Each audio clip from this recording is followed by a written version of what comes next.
గత బీఆర్ఎస్ పాలకులపై ఘాటు వ్యాఖ్యలు చేశారు ప్రభుత్వ విప్ ఆది శ్రీనివాస్. 10 ఏళ్లలో ఏ ఒక్కరికి ఇల్లు మంజూరు చేయలేదని మండిపడ్డారు. అప్పటి బీఆర్ఎస్ ప్రభుత్వం దరఖాస్తుల పేరుతో కాలయాపన చేసి పేదలను మోసం చేసిందని ఆరోపించారు. వేములవాడ ఎంపీడీఓ కార్యాలయంలో లబ్ధిదారులకు ఇందిరమ్మ ఇండ్ల 2వ విడత పట్టాలు పంపిణీ చేసిన ఆయన ఈ కీలక వ్యాఖ్యలు చేశారు. రాబోయే 4 ఏళ్ల పాటు ప్రతి సంవత్సరం అసెంబ్లీ నియోజకవర్గానికి 3500 చొప్పున ఇందిరమ్మ ఇళ్లను మంజూరు చేస్తామని తెలిపారు ఆది శ్రీనివాస్.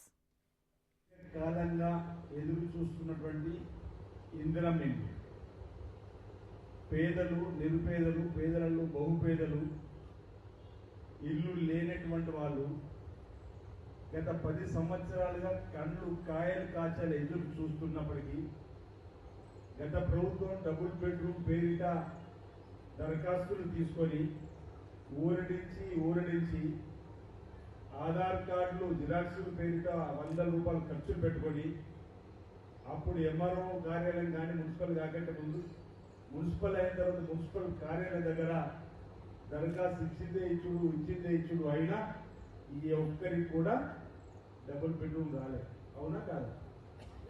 గత ప్రభుత్వ హయాంలో డబుల్ బెడ్రూమ్ అన్నది వచ్చిందా? తల్లోల కాదు వచ్చిందా? ఏ ఒక్కరికి కూడా డబుల్ బెడ్రూమ్ పేరిట మోసం చేసేది తప్ప ఈ ఒక్కరికి కూడా డబుల్ బెడ్రూమ్ రాని వైనం ఆనాటి ప్రభుత్వంలో. మేము ఒక దశలో ఎన్నికల కంటే ముందు అన్నాం, డబుల్ బెడ్రూమ్ లేని ఊరు మీరు చూపిస్తాం, మీరు ఓటు అడుగుకుంటూ అడగండి.